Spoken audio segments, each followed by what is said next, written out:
आइए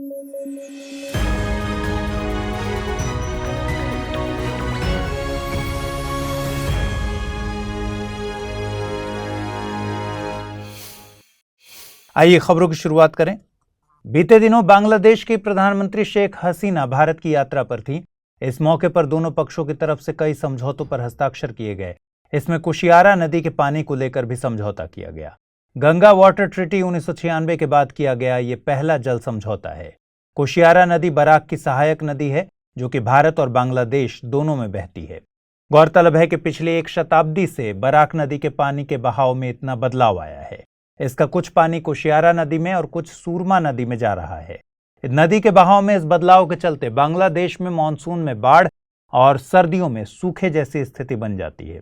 इस समझौते के तहत बांग्लादेश 153 क्यूसेक पानी बराक नदी से ले सकेगा, जिससे सर्दियों में किसानों की समस्या सुलझ सकेगी। कुशियारा नदी के पानी को रहीमपुर कैनाल प्रोजेक्ट के जरिए पहुंचाया जाएगा। उम्मीद की जा रही है कि कुशियारा समझौते के अस्तित्व में आने के बाद तीस्ता नदी समझौता भी अमली जामा पहन सकेगा। गौरतलब है कि तीस्ता समझौते में पश्चिम बंगाल भी शामिल है, जिसे इस समझौते से आपत्ति है। मिनिस्ट्री ऑफ स्टील ने नेशनल मेटलर्जिस्ट अवार्ड 2022 को मंजूरी दी है। इस अवार्ड का गठन 1962 में किया गया था। इसका मकसद धातु कर्म से संबंधित गतिविधियों में योगदान देने वाले धातु विज्ञानियों को सम्मानित करना था। यह अवार्ड हर साल 3 फरवरी को दिया जाता है। 3 फरवरी 1959 को राष्ट्रपति राजेंद्र प्रसाद ने स्वतंत्रता के बाद देश के पहले ब्लास्ट फर्नेस का गठन किया था। ब्लास्ट फर्नेस एक वर्टिकल शाफ्ट फर्नेस है जो कि लिक्विड धातुओं का उत्पादन करता है। धातुकर्म विज्ञान में धातुओं की भौतिक और रासायनिक विशेषताओं का अध्ययन किया जाता है। धातुकर्म विज्ञान को भौतिक और रासायनिक 2 तरह के विज्ञानों में बांटा जा सकता है। प्राथमिक तौर पर इसमें धातुओं के उत्पादन पर फोकस किया जाता है।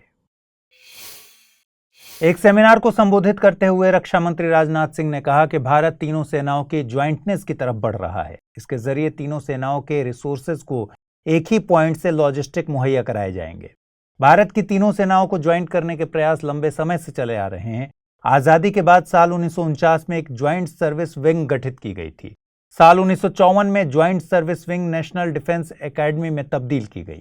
साल 1960 में नेशनल डिफेंस कॉलेज और साल 1970 में कॉलेज ऑफ डिफेंस मैनेजमेंट का गठन किया गया था।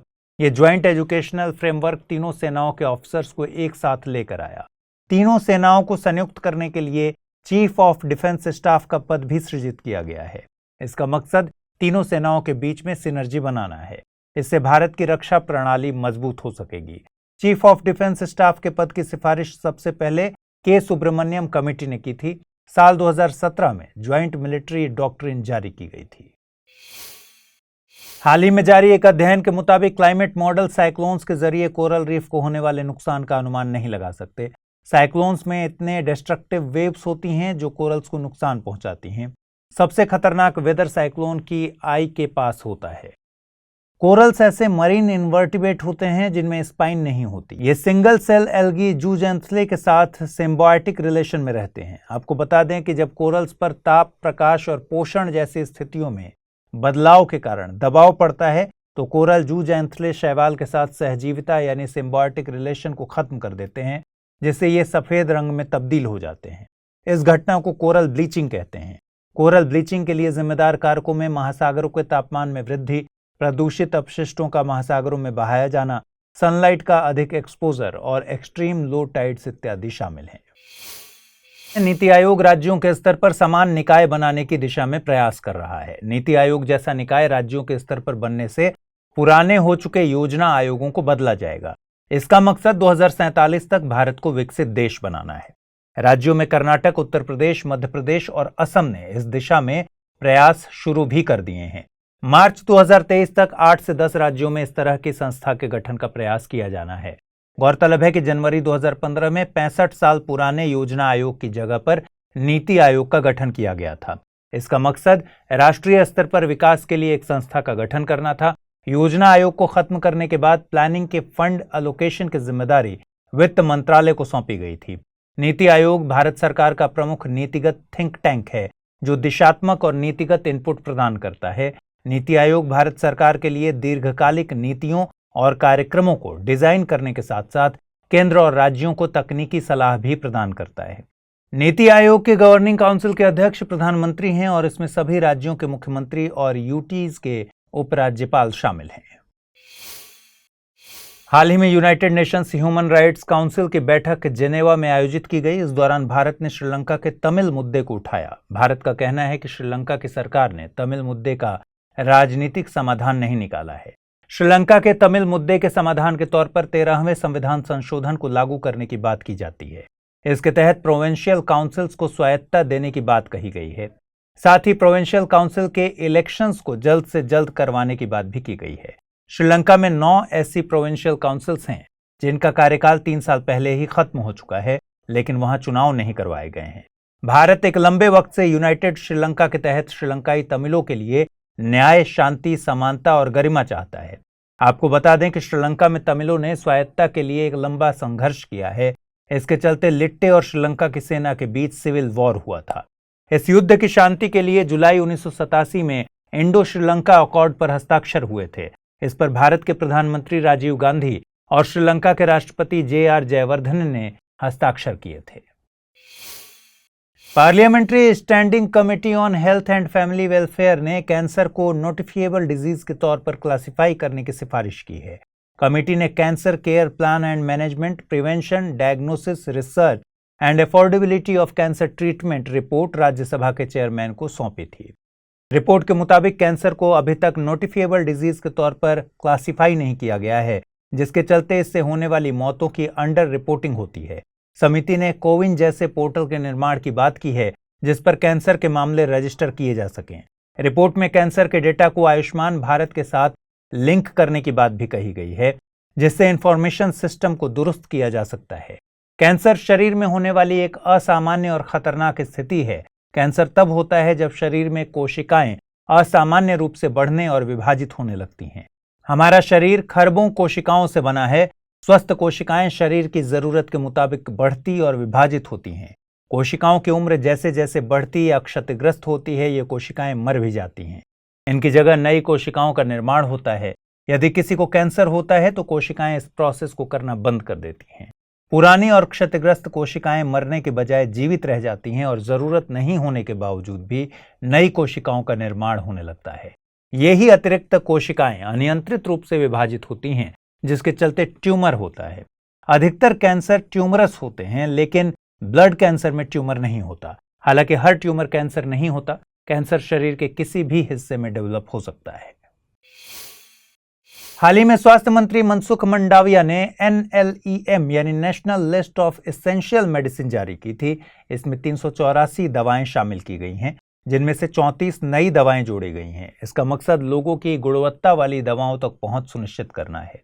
यह लिस्ट प्रधानमंत्री की सबको दवाई सस्ती दवाई के विजन के साथ लॉन्च की गई है। एसेंशियल मेडिसिन में वे दवाएं शामिल होती हैं जो प्राथमिक स्वास्थ्य देखभाल की जरूरतों को पूरा करती हैं। NLEM का मकसद दवाओं का तार्किक प्रयोग सुनिश्चित करना है। NLEM में दवाओं को प्राथमिक, द्वितीयक और तृतीयक स्वास्थ्य प्रणालियों की तरह ही विभाजित किया गया है। NLEM को सबसे पहले साल 1996 में तैयार किया गया था। किसी भी दवा को NLEM में शामिल करने के लिए क्राइटेरिया निर्धारित किया गया है। मसलन दवा किसी ऐसी बीमारी की हो जो भारत में सार्वजनिक स्वास्थ्य समस्या हो, drug controller general of India के द्वारा अप्रूव की गई हो, लागत प्रभावी हो, साथ ही नेशनल हेल्थ प्रोग्राम्स में शामिल किया गया हो। इसमें फिक्स्ड डोज कॉम्बिनेशंस को शामिल नहीं किया जाता। 15 सितंबर को नेशनल इंजीनियर्स डे मनाया जाता है। इस मौके पर PM मोदी ने मोक्षगुंडम विश्वेश्वरैया को याद किया। M विश्वेश्वरैया भारत के एक महान सिविल इंजीनियर थे। उनके जन्मदिन के मौके पर भारत में इंजीनियर्स डे मनाया जाता है। उन्हें ब्रिटिशर्स के द्वारा सर MV की उपाधि दी गई थी। विश्वेश्वरैया को भारत का पहला फ्लड प्रोटेक्शन सिस्टम तैयार करने के लिए जानते हैं। इसके अलावा उन्हें भारत के शुरुआती इंजीनियरिंग कॉलेज के गठन के लिए जाना जाता है। उनके द्वारा तैयार किए गए फ्लड गेट वाले इरिगेशन सिस्टम को ग्वालियर के तिघरा डैम और मैसूर के कृष्णाराज सागर डैम में भी इंस्टॉल किया गया था।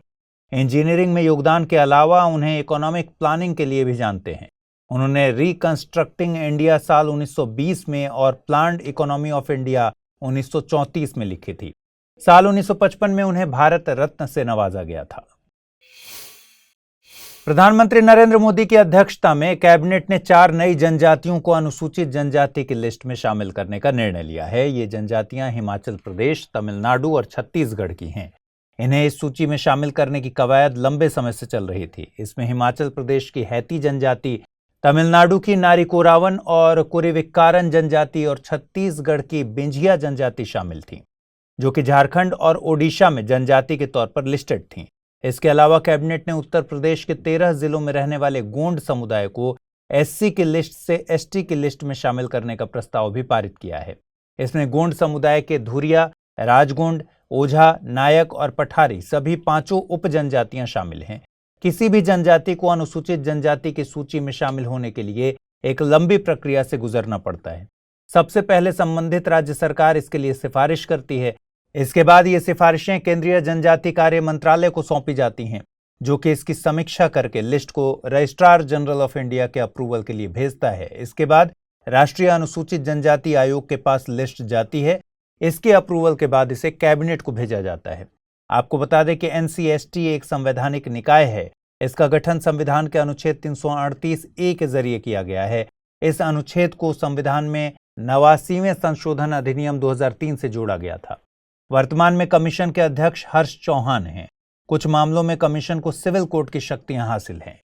इन मामलों में भारत के किसी भी भाग से किसी व्यक्ति को बुलाना और हाजिर कराना, किसी डॉक्यूमेंट की जरूरत पड़ने पर, हलफनामे पर एविडेंस के लिए बुलाने जैसे मामले भी शामिल हैं। 15 और 16 सितंबर को एससीओ यानी शंघाई कोऑपरेशन ऑर्गेनाइजेशन की बैठक आयोजित की जा रही है। ये सम्मेलन उज्बेकिस्तान में आयोजित किया जा रहा है। इसमें कूटनीतिक स्थिरता, एशिया पैसिफिक की स्थिति और बहुपक्षीय संगठनों में सहयोग जैसे मुद्दे चर्चा के लिए शामिल किए गए हैं। एससीओ 8 देशों का एक इकोनॉमिक और सिक्योरिटी ब्लॉक। गठन के समय चीन, कजाकिस्तान, किर्गिस्तान, ताजिकिस्तान, उज्बेकिस्तान और रूस इसके सदस्य थे। शुरुआत में इसे शंघाई 5 के नाम से जानते थे। शंघाई 5 को 1996 में चीन, कजाकिस्तान, किर्गिस्तान, रूस और ताजिकिस्तान ने मिलकर बनाया था। बाद में उज्बेकिस्तान को शामिल करके ऑर्गेनाइजेशन का नाम शंघाई 5 से कोऑपरेशन ऑर्गेनाइजेशन कर दिया गया। वर्तमान में ऑर्गेनाइजेशन में भारत, पाकिस्तान को मिलाकर कुल 8 सदस्य हैं। भारत और पाकिस्तान इसमें साल 2017 में शामिल हुए थे। आपको बता दें कि एससीओ देशों से सीमा साझा करने वाले देश तुर्कमेनिस्तान का इस ऑर्गेनाइजेशन में गेस्ट स्टेटस है। वहीं अफगानिस्तान, मंगोलिया और बेलारूस को ऑब्जर्वर स्टेट का दर्जा दिया गया है। एससीओ दुनिया के सबसे बड़े बहुपक्षीय संगठनों में से एक है। यह दुनिया की जीडीपी में तकरीबन 30% तो जनसंख्या में 40% की हिस्सेदारी रखता है। हाल ही में नेशनल हेल्थ अकाउंट ने अपनी रिपोर्ट जारी की। यह रिपोर्ट 2014-15 से लेकर 2018-19 तक के स्वास्थ्य क्षेत्र में हुए कुल खर्चों का आंकड़ा बताती है। रिपोर्ट में सरकार, प्राइवेट सेक्टर, एनजीओ और व्यक्तिगत रूप से किए गए स्वास्थ्य खर्चे भी शामिल होते हैं। हम यहाँ कुल स्वास्थ्य खर्च, देश की जीडीपी के अनुपात में सरकारी खर्चे, स्वास्थ्य क्षेत्र में सरकारी खर्च, आउट ऑफ पॉकेट खर्चों की बात करेंगे। कुल स्वास्थ्य खर्चों की बात करें तो इसमें पिछले वर्षों की तुलना में गिरावट आई है। कुल स्वास्थ्य खर्च में सरकारी और गैर सरकारी खर्च शामिल हैं। कुल स्वास्थ्य खर्च 2014-15 में जीडीपी का 3.9% था और 2018-19 में घटकर जीडीपी का 3.2% हो गया है। कुल स्वास्थ्य खर्चों में कमी का कारण भारत सरकार द्वारा इन खर्चों में पूंजीगत खर्च को भी शामिल करना है।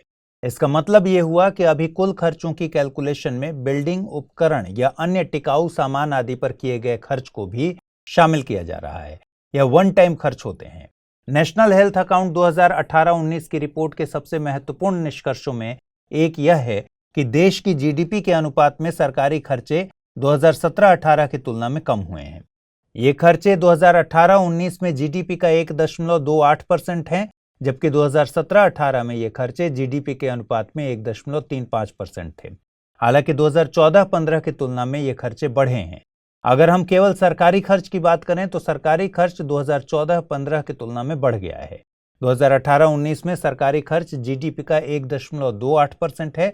2014-15 में यह 1.13% था। आपको बता दें कि कुल स्वास्थ्य व्यय के प्रतिशत के रूप में भी सरकारी खर्चे में वृद्धि देखी गई है। ये खर्चे 2014-15 में 23.2% थे और 2018-19 में ये बढ़कर 34.5% हो गए हैं। अगर हम आउट ऑफ पॉकेट खर्चों की बात करें तो इन खर्चों में पिछले साल की तुलना में गिरावट आई है। ये खर्चे 2014-15 में 62.6% थे और 2018-19 में 48.2% हुए हैं। ग्लोबल हेल्थ एक्सपेंडिचर डेटाबेस के आंकड़ों के अनुसार 2017 में आउट ऑफ पॉकेट खर्चों की लिस्ट में भारत 189 देशों में 66वें स्थान पर था। भारत में यह खर्च प्रति व्यक्ति $100 था। अन्य एशियाई देशों ने इस क्षेत्र में बेहतर प्रदर्शन किया है।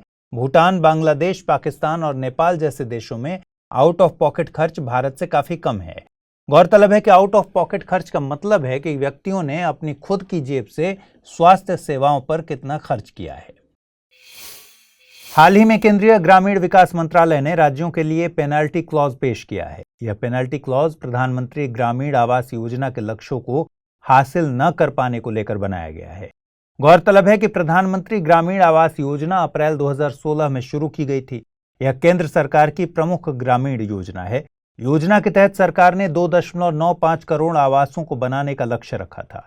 योजना के लाभार्थियों की पहचान सामाजिक आर्थिक जाति सर्वेक्षण 2011 से की गई थी। योजना को पूरा करने के लिए प्रारंभिक समय सीमा मार्च 2022 तय की गई थी। समय सीमा को कोविड महामारी के कारण मार्च 2024 तक 2 साल और बढ़ा दिया गया था। केंद्रीय ग्रामीण विकास मंत्रालय के पास उपलब्ध आंकड़ों के अनुसार अगस्त 2022 तक 2.02 करोड़ घरों का निर्माण किया जा चुका है। इसका मतलब है कि लगभग 93 लाख आवास अभी और बनाए जाने हैं। पश्चिम बंगाल, छत्तीसगढ़ और ओडिशा के साथ साथ असम 4 ऐसे राज्य हैं जो अपने लक्ष्य से बहुत ज्यादा पीछे हैं। केंद्रीय ग्रामीण विकास मंत्रालय ने सभी राज्य सरकारों को एक सर्कुलर भेजा है जिसमें 6 पेनल्टी क्लॉज शामिल किए गए हैं। यदि फंड जारी होने के बाद आवास की स्वीकृति में 1 माह से अधिक समय की देरी होती है तो राज्य सरकार पर पहले महीने की देरी के लिए ₹10 प्रति आवास और बाद के महीने की देरी के लिए ₹20 प्रति आवास का जुर्माना लगाया जाएगा। इसी प्रकार यदि लाभार्थी की पहली किश्त में मंजूरी की तारीख से 7 दिनों से अधिक की देरी होती है तो राज्य सरकारों को ₹10 प्रति सप्ताह की दर से भुगतान करना होगा। सर्कुलर में यह भी बताया गया है कि यदि राज्यों के पास केंद्रीय धन उपलब्ध नहीं है तो कोई भी जुर्माना नहीं लगाया जाएगा। राज्यवार आंकड़ों की बात करें तो छत्तीसगढ़ और पश्चिम बंगाल आवास के लक्ष्यों को पूरा करने में सबसे पीछे हैं। केंद्र सरकार ने अभी तक छत्तीसगढ़ में 12 लाख और पश्चिम बंगाल में 11 लाख घरों के लिए फंड जारी नहीं किया है। इन दोनों राज्यों का फंड विभिन्न चूकों के कारण इस वित्तीय वर्ष के लिए रोक दिया गया था। अन्य राज्यों में असम ने 7 लाख आवास को मंजूरी नहीं दी है और ओडिशा ने 9 लाख आवासों को मंजूरी नहीं दी है। वहीं 2.5 लाख आवास महाराष्ट्र में और 2 लाख आवास बिहार में भी अभी तक नहीं बन पाए हैं। आपको बता दें कि संसदीय समिति की एक रिपोर्ट में भ्रष्टाचार और भुगतान में देरी को ग्रामीण योजनाओं के क्रियान्वयन में सबसे बड़ी बाधा के रूप में पेश किया गया था। एक्यूट हंगर ऑक्सफैम की एक रिपोर्ट से पता चला है कि दुनिया के सबसे खराब जलवायु हॉटस्पॉट वाले स्थानों में पिछले 6 वर्षों में एक्यूट हंगर में भारी वृद्धि देखी गई है। इस रिपोर्ट का नाम हंगर इन अ हीटिंग वर्ल्ड है। रिपोर्ट में बताया गया है कि 6 वर्षों में जलवायु परिवर्तन से सबसे ज्यादा प्रभावित 10 देशों में एक्यूट हंगर 123% बढ़ गई थी। इनमें Somalia, Haiti, Djibouti, Kenya, niger, Afghanistan, Guatemala, Madagascar, Burkina Faso और जिम्बाब्वे शामिल हैं। इन सभी देशों ने पिछले 2 दशकों में बार बार एक्सट्रीम वेदर या फिर चरम मौसम का सामना किया है। विश्व खाद्य कार्यक्रम द्वारा जारी रिपोर्ट्स के अनुसार इन देशों में अनुमानित 48 मिलियन लोग तीव्र भूख से पीड़ित हैं, जबकि 18 मिलियन लोग भूखमरी के कगार तक पहुंच गए हैं। विश्व कृषि एवं खाद्य संगठन के अनुसार एक्यूट हंगर या तीव्र खाद्य असुरक्षा की स्थिति तब बनती है जब व्यक्ति पर्याप्त भोजन का उपभोग करने में असमर्थ हो जाता है और इससे व्यक्ति के जीवन या आजीविका को तत्काल खतरा पहुंच जाता है। रिपोर्ट में कहा गया है कि एक्सट्रीम वेदर या चरम मौसम कम आय वाले देशों में भूख से बचने की गरीब लोगों की क्षमता को छीन रहे हैं।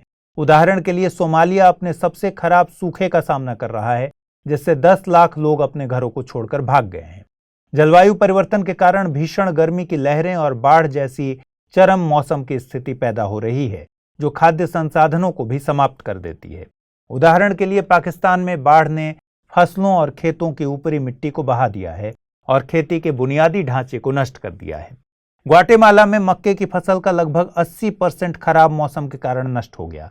इसके अलावा इस क्षेत्र में कॉफी संकट भी पैदा हो गया है, जिसने कमजोर समुदायों को सबसे ज्यादा प्रभावित किया है और कई लोगों को अमेरिका में शरण लेने के लिए मजबूर किया है। रिपोर्ट के अनुसार देशों के आपसी संघर्ष, और आर्थिक व्यवधान भी वैश्विक भूख का एक प्रमुख कारण है।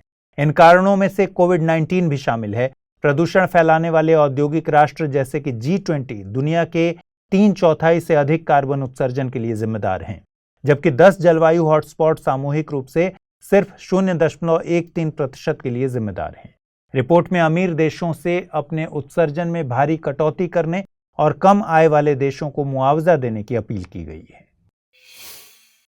इधर सुप्रीम कोर्ट ने डोमिसाइल को लेकर एक महत्वपूर्ण फैसला हाल ही में दिया। फैसले में कहा गया है कि राज्य पुनर्गठन कानून या कोई अन्य दिशा निर्देश नागरिकों के देश के किसी भी हिस्से में रहने और बसने के अधिकार को कम नहीं कर सकते।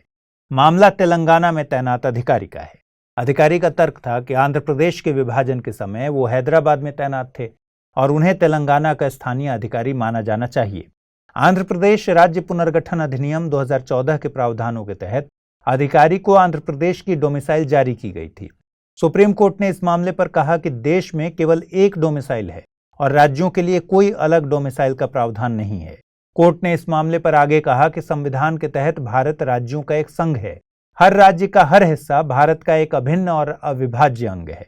गौरतलब है कि संविधान के अनुच्छेद 19(5) में सभी नागरिकों को भारत के राज्य क्षेत्र के किसी भी भाग में घूमने, बस जाने और निवास करने का मूल अधिकार दिया गया है। मूल अधिकारों की रक्षा सुप्रीम कोर्ट करता है। अनुच्छेद 19 के तहत दिए गए अधिकारों की रक्षा केवल राज्य के खिलाफ मामलों में की जाती है। देश की शीर्ष अदालत ने यह भी कहा कि जब एक राज्य विभाजित होता है तो राज्य सरकार के कर्मचारियों और अधिकारियों को भी 2 राज्यों में विभाजित किया जाता है। ऐसा विभाजन नियमों, विनियमों और दिशा निर्देशों के आधार पर किया जाता है। हालांकि ऐसे नियमों, विनियमों और दिशा निर्देशों को मौलिक अधिकारों के साथ मिलाकर देखा जाना चाहिए। प्रतिष्ठित साइंस जर्नल में प्रकाशित एक नए अध्ययन से शनि के वलय या रिंग्स के बनने के कारण का पता चला है। इसके अनुसार सौर मंडल की शुरुआत में शनि ग्रह 4.5 अरब साल पहले बना था, लेकिन इसके रिंग्स लगभग 100 मिलियन साल पहले ही दिखाई दिए थे। 2004 से 2017 तक शनि की परिक्रमा करने के बाद कैसिनी ने भी इसी तरह के अवलोकन किए थे। वैज्ञानिकों ने बताया कि शनि का एक बर्फीला चंद्रमा था। वैज्ञानिकों ने इसको क्रिसलिस नाम दिया है। यह शनि ग्रह के थोड़ा बहुत करीब आने के बाद 100 से 200 मिलियन वर्ष पहले टूट गया। इसके कुछ टुकड़े छोटे बर्फीले टुकड़ों में टूट गए, जिससे शनि के वलय बन गए और अधिकांश टुकड़े शनि ग्रह से टकरा गए। वैज्ञानिकों ने जटिल गणितीय मॉडल और आर्टिफिशियल इंटेलिजेंस की मदद से इस घटना का स्पष्टीकरण किया है। आपको बता दें कि यह खोज सबसे पहले कैसिनी-ह्यूजेंस मिशन ने की थी, जिसे आमतौर पर कैसिनी कहा जाता है। यह मिशन नासा, यूरोपीय अंतरिक्ष एजेंसी यानी ESA और इटालियन अंतरिक्ष एजेंसी ASI के बीच सहयोग का नतीजा था। इस मिशन को शनि ग्रह उसकी प्रणाली का अध्ययन करने के लिए तैयार किया गया था। मिशन को अक्टूबर 15, 1997 यानी 15 अक्टूबर 1997 को टाइटन 4 से छोड़ा गया था। इसमें Cassini flagship class robotic probe और ह्यूजेंस एक लैंडर था। ह्यूजेंस शनि के सबसे बड़े चंद्रमा टाइटन पर भी उतरा था। कैसिनी शनि की यात्रा करने वाला चौथा अंतरिक्ष यान था और इसकी कक्षा में प्रवेश करने वाला पहला। पृथ्वी से इसका अंतिम कांटेक्ट 15 सितंबर 2017 तक हुआ। हाल ही में नेशनल ग्रीन ट्रिब्यूनल के साउथ जोन ने तमिलनाडु प्रदूषण नियंत्रण बोर्ड को उचित आदेश पारित करने का निर्देश दिया है। यह मामला पश्चिमी घाट क्षेत्र में चल रहे अनधिकृत ईंट भट्टों से जुड़ा है। ये ईंट भट्टे आवश्यक सरकारी अनुमति लिए बिना चलाए जा रहे थे। गौरतलब है कि पश्चिमी घाट क्षेत्र पारिस्थितिकी रूप से बहुत संवेदनशील है। ईंट भट्टा इकाइयों से किए गए प्रदूषण से इस क्षेत्र में पारिस्थितिक क्षति हो रही थी। ऐसी इकाइयों की गतिविधियों को विनियमित करने और पारिस्थितिक क्षति को रोकने के लिए कोई प्रावधान नहीं था। इसलिए NGT-SZ ने 2021 में इस मामले पर स्वतः संज्ञान लिया था। इसके बाद राज्य प्रदूषण नियंत्रण बोर्ड TNPCB द्वारा कार्यवाही शुरू की गई। कार्यवाही में ईंट भट्टा इकाइयों को प्रदूषण फैलाने का जिम्मेदार माना गया। केंद्रीय प्रदूषण नियंत्रण बोर्ड ने ईंट भट्टा इकाइयों से लेने के लिए क्षतिपूर्ति राशि तय की। यह मुआवजा पर्यावरण को हुए नुकसान के लिए तय किया गया था। आपको बता दें कि NGT की स्थापना नेशनल ग्रीन ट्रिब्यूनल एक्ट 2010 के द्वारा की गई थी। NGT की स्थापना भारत में पर्यावरण संरक्षण से संबंधित सभी मामलों के शीघ्र निपटारे के लिए हुई थी। इस ट्रिब्यूनल के अध्यक्ष की नियुक्ति भारत के मुख्य न्यायाधीश के परामर्श के बाद केंद्र सरकार द्वारा की जाती है। NGT को उच्च न्यायालय का दर्जा दिया गया है। देश के अलग अलग शहरों में NGT की 4 बेंचेस स्थापित हैं। यह मामला NGT की साउथ बेंच देख रही है। अन्य बेंच भोपाल, पुणे, कोलकाता में है। एनजीटी के तहत पर्यावरण संबंधी मामलों का निपटारा 6 महीनों के अंदर करना होता है। हालांकि एनजीटी द्वारा दिए गए आदेश के खिलाफ अपील सर्वोच्च न्यायालय में की जा सकती है। एनजीटी व्यक्तिगत तौर पर 10 करोड़ और कंपनी पर 25 करोड़ तक का जुर्माना लगा सकता है। अपराध की गंभीरता को देखते हुए सश्रम कारावास की सजा भी सुनाई जा सकती है। गौरतलब है कि एनजीटी पर्यावरण से संबंधित 7 कानूनों के तहत मामलों की सुनवाई करता है। ये कानून है जल प्रदूषण निवारण और नियंत्रण अधिनियम 1974, जल प्रदूषण निवारण और नियंत्रण उपकर नियम 1977, वन संरक्षण अधिनियम 1980, वायु प्रदूषण निवारण और नियंत्रण अधिनियम 1981, पर्यावरण संरक्षण अधिनियम 1986, जैव विविधता अधिनियम 2002, लोक दायित्व बीमा अधिनियम 1991। प्रधानमंत्री श्री नरेंद्र मोदी 17 सितंबर को अपने जन्मदिन के मौके पर नामीबिया से लाए गए 8 चीतों को मध्य प्रदेश के कूनो नेशनल पार्क में छोड़ेंगे। चीतों को रिहा करने के बाद प्रधानमंत्री वन रक्षकों के एक समूह और लगभग 200 चीता मित्रों को संबोधित करेंगे। चीता मित्र लगभग 400 युवाओं का एक समूह है जिन्हें चीतों के बारे में ग्रामीणों के बीच जागरूकता पैदा करने के लिए ट्रेंड किया गया है। गौरतलब है कि चीतों को अफ्रीका से लाने का प्रोग्राम दुनिया का पहला अंतर महाद्वीपीय चीता स्थानांतरण प्रोग्राम है। सरकार नामीबिया से 8 चीतों को ले आ रही है। साल के अंत तक 12 और चीतों को साउथ अफ्रीका से लाया जाएगा। इन चीतों को अगले 1 महीने के लिए बाड़ों में छोड़ा जाएगा, जहां वे लगातार निगरानी में रहेंगे। इस नए आवास से अच्छी तरह से अभ्यस्त हो जाने के बाद इन चीतों को कूनो नेशनल पार्क में छोड़ दिया जाएगा, जहां उन्हें लगभग 150 तेंदुओं के साथ रहना होगा। अफ्रीका के नामीबिया में तेंदुए और चीते सह अस्तित्व में रहते हैं। कूनो नेशनल पार्क की पारिस्थितिक विशेषता नामीबिया से लाए गए चीतों के लिए उपयुक्त है, लेकिन वन्यजीव विशेषज्ञों का कहना है कि कूनो में तेंदुए और चीतों के बीच कुछ संघर्ष पैदा होने की संभावना है। आमतौर पर चीता और तेंदुआ एक जैसे दिखते हैं, लेकिन इनमें पर्याप्त अंतर होते हैं। यूपीएससी भी ऐसे ही सामान्य से दिखने वाले टॉपिक से सवाल पूछ लेती है, तो चलिए जल्दी से तेंदुए और चीते के बीच कुछ सामान्य अंतर देख लेते हैं। इन जानवरों के बीच सबसे आम अंतर उनके शरीर पर पाए जाने वाले पैटर्न को लेकर दिखता है। एक तेंदुए के शरीर में पैटर्न गुलाब की तरह के होते हैं और चीतों के शरीर में ठोस गोल या अंडाकार पैटर्न होता है। चीतों को उनकी काली आंसू रेखा से तुरंत पहचाना जा सकता है, जो उनके आंख से मुंह तक जाती है। चीता दिन में शिकार करना पसंद करते हैं, तेंदुए आमतौर पर रात में शिकार करते हैं। आप आमतौर शब्द पर ध्यान दीजिएगा, क्योंकि तेंदुए कभी कभी मौका मिलने पर दिन में भी शिकार करते हैं। तेंदुओं की आंखें चीता की तुलना में बड़ी होती हैं। इनकी आंखों में बड़ी संख्या में प्रकाश संवेदनशील कोशिकाएं भी होती हैं, जिससे तेंदुए रात में भी आसानी से देख पाते हैं और इस कारण तेंदुए आमतौर पर रात में शिकार करते हैं। चीता जमीन पर सबसे तेज दौड़ने वाले जानवर हैं। वे 120 किलोमीटर प्रति घंटा की रफ्तार तक पहुंच सकते हैं। चीता अपनी लंबी पूंछ का उपयोग स्वयं को संतुलित करने के लिए करते हैं और शिकार करने के दौरान बहुत जल्दी दिशा बदलने की क्षमता भी इनमें होती है। दूसरी तरफ तेंदुए केवल लगभग 58 किलोमीटर प्रति घंटा की शीर्ष गति तक पहुंचते हैं। आपको बता दें कि देश में अंतिम चीता की मृत्यु 1947 में कोरिया जिले में हुई थी, जो अभी वर्तमान में छत्तीसगढ़ में है। व्यापक शिकार के बाद 1952 में चीता भारत से विलुप्त घोषित कर दिया गया था। चीतों को फिर से जंगलों में बसाने के लिए सरकार द्वारा 2009 में भारत में अफ्रीकी चीता परिचय परियोजना की कल्पना की गई थी। हाल ही में centre for monitoring Indian economy CMIE ने बेरोजगारी दर के आंकड़े जारी किए। आंकड़ों के मुताबिक अगस्त में भारत की बेरोजगारी दर बढ़कर 8.3% हो गई। यह पिछले 12 महीनों में सबसे ज्यादा बेरोजगारी दर है। CMIE के आंकड़ों से ग्रामीण और शहरी क्षेत्रों में बेरोजगारी दर का भी पता चलता है। अगस्त में शहरी बेरोजगारी दर 9.6% थी और ग्रामीण दर 7.7% थी। पिछले 12 महीनों में केवल 2 महीनों फरवरी और जून में ग्रामीण बेरोजगारी दर शहरी बेरोजगारी दर से ज्यादा रही है। आंकड़ों के मुताबिक राज्यों में बेरोजगारी दर में काफी अंतर दिखा है। हरियाणा, जम्मू कश्मीर और राजस्थान में बेरोजगारी दर का उच्चतम स्तर है। हरियाणा में बेरोजगारी दर 37.3% है, जो देश में सबसे ज्यादा है। जम्मू कश्मीर और राजस्थान राज्यों में बेरोजगारी दर 30% से ज्यादा है। वहीं छत्तीसगढ़ में बेरोजगारी दर मात्र 0.4% है और महाराष्ट्र, मध्य प्रदेश, ओडिशा और मेघालय में बेरोजगारी दर 3% से कम है। चलिए, यहाँ आंकड़ों की बात हो गई। अब समझते हैं बेरोजगारी दर के कॉन्सेप्ट को और ये भी जानेंगे कि अगस्त में ऐसा क्या हुआ कि बेरोजगारी दर साल के उच्चतम स्तर पर पहुंच गई। आपको बता दें कि बेरोजगारी दर 15 साल और अधिक उम्र के ऐसे लोगों का प्रतिशत है जो कि काम की मांग कर रहे हैं लेकिन नौकरी पाने में सक्षम नहीं है। परिभाषा के दोनों पहलू महत्वपूर्ण हैं। एक बेरोजगार व्यक्ति के रूप में गिने जाने के लिए सबसे पहले काम की मांग करना पड़ता है, यानी श्रम बल का हिस्सा बनना होगा, और फिर नौकरी पाने में असफल होने की स्थिति होनी चाहिए। ऐसा व्यक्ति बेरोजगार नहीं कहलाएगा जो श्रम बल का हिस्सा ही नहीं बनना चाहता।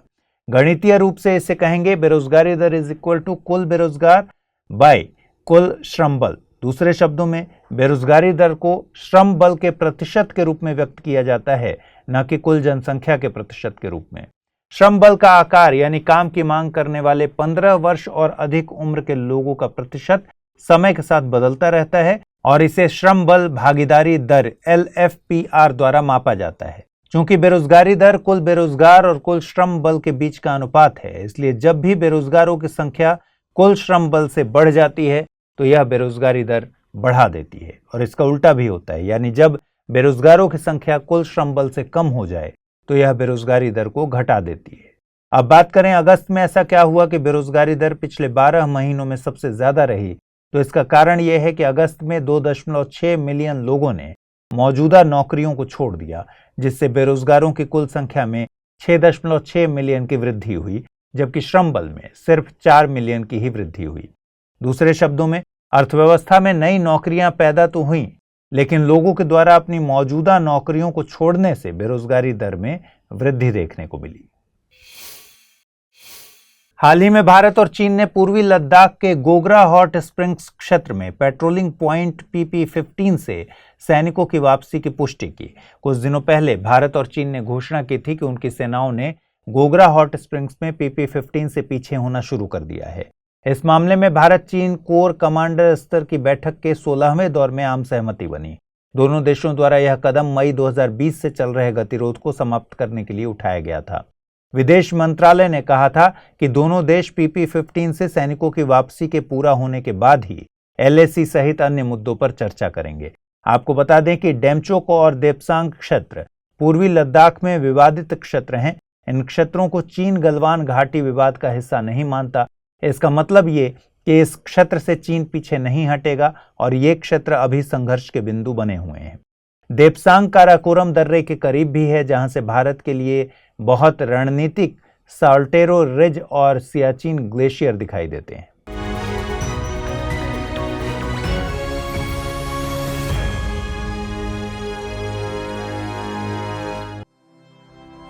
स्टडी IQ IAS अब तैयारी हुई अफोर्डेबल।